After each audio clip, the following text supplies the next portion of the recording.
Top quality और consistent performance के लिए सिर्फ सिल्वर पंप नाम याद रखना।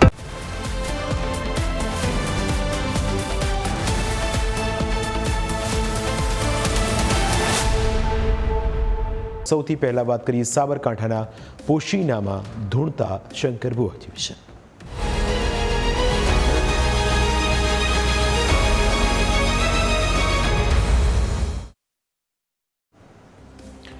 અંધશ્રદ્ધાનો આડંબર તમને ડરાવે, તમારા મનમાં એવો ડર પેદા કરે કે તમે તેના માટે કંઈ પણ કરવા માટે તૈયાર થઈ જાઓ।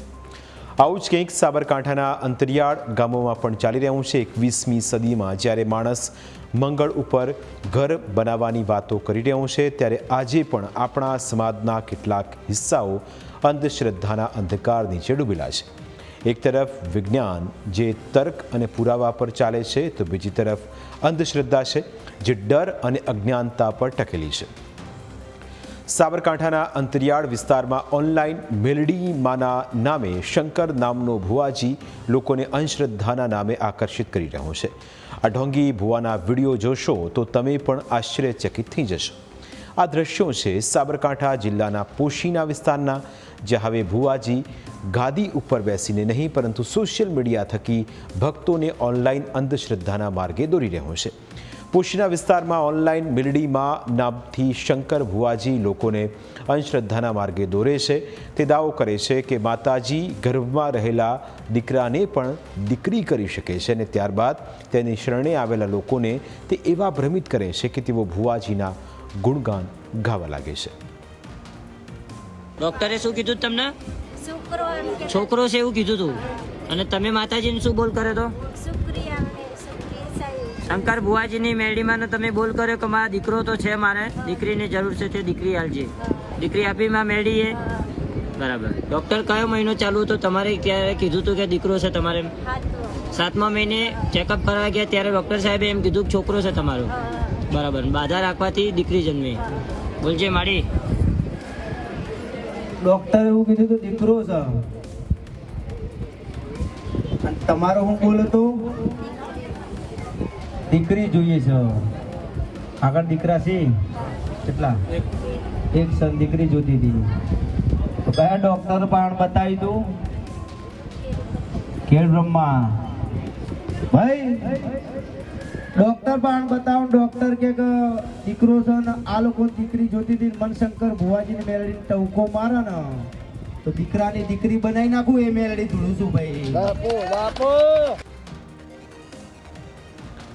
લોકોને આવા કાવા દાવા કરીને આ ભુવાજી ઢોંગ ધતિંગ કરી રહ્યો છે। હકીકતમાં કોઈ જ ડૉક્ટરને ગર્ભ પરીક્ષણની મંજૂરી નથી અને માતાજી આવા ફાલતુ ભુવાજી માટે એટલા ફ્રી પણ નથી કે તેના કહેવાથી માતાજી આવું કરવા માટે તૈયાર થઈ જાય, પરંતુ પોતાના દરબારમાં આવેલા લોકોને ભ્રમિત કરીને તે આવા વિડીયો ઓનલાઈન ફરતા કરી રહ્યું છે અને તેના કારણે લોકો વધારેમાં વધારે આકર્ષિત થઈ રહ્યા છે।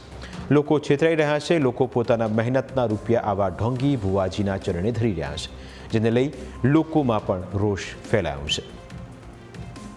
તાંત્રિક એના પોતાનું સારું કરી શકે તો ઢબ છે કરી, આ બધું એક ઢોંગ છે, લોકોને છેતરવાના ધંધા છે અને લોકોને ગેરમાર્ગે દોડે છે।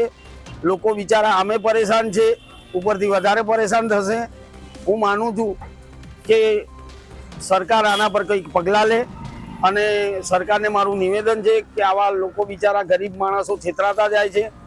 આવું કોઈ તાંત્રિક વિદ્યા હોતી નથી, અને હું માનું છું કે આ બહુ ખોટી વસ્તુ છે। વિડીયો ભલે વાયરલ થયા હોય, મેં પણ જોયા છે, પણ આ બધી ખોટી વસ્તુ।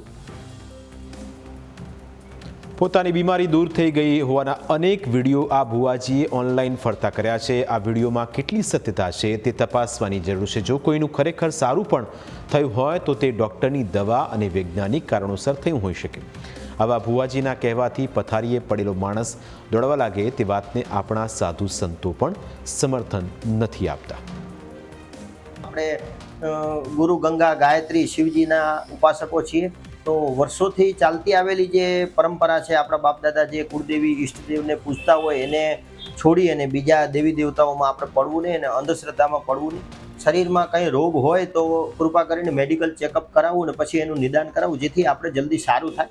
બાકી અંધશ્રદ્ધામાં જઈને કોઈ જગ્યાએ રવિવાર ભરવાથી સારું થઈ જાય અને ઓપરેશન ન કરવું પડે એવી કોઈ પણ વસ્તુ તંત્ર મંત્ર યંત્ર આ જગતની અંદર ઉપલબ્ધ નથી.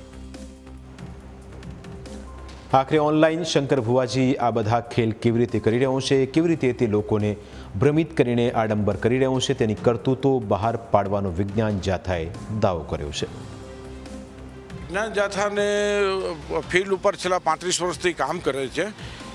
સાબરકાંઠા જિલ્લાના જે ભુવા છે વગર લાયસન્સે ઉપચાર કરતા એ કાનૂની અપરાધને કાનૂની ગુનો બને છે. કોઈપણ વ્યક્તિને સારું ન થયું હોય તો પોલીસ સ્ટેશનમાં જઈ અને નવા વિધેયક પ્રમાણે ગુનો તત્કાલ દાખલ કરી શકે છે. અમે પણ મદદ કરશું. લોકોની માનવ જિંદગી સાથે ખિલવાડ કરનાર કોઈ પણ વ્યક્તિ હોય, ભૂવો હોય કે તતિંગબાજ હોય, તેની સામે હિંમત ભેગી કરીને આગળ આવવું જોઈએ. પુરાવા લઈ અને વિજ્ઞાન જાથા સમક્ષ આવશે તો પણ આ ભૂવાના કરતૂતો વિજ્ઞાન જાથા બહાર પાડશે. કદી ચલાવી ન લેવાય. આવા ધતિંગબાજોથી સમાજને અને રાષ્ટ્રને નુકસાન થયું છે. એટલે જાગૃત થઈ અને સ્વયં જાગૃતિ કેળવી અને આવા ભૂવાને તિલાંજલિ આપવી જોઈએ.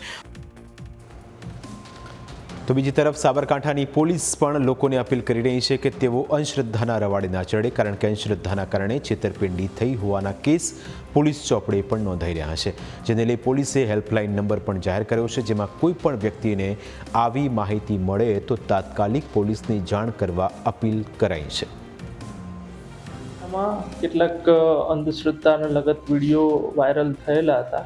એ બાબતે હું એક અપીલ કરવા માંગીશ કે આ રીતના અંધશ્રદ્ધામાં દોરાઈને છેતરાવાથી બચવું જોઈએ અને કોઈ પણ પ્રકારના અંધશ્રદ્ધામાં આવવું જોઈએ નહીં.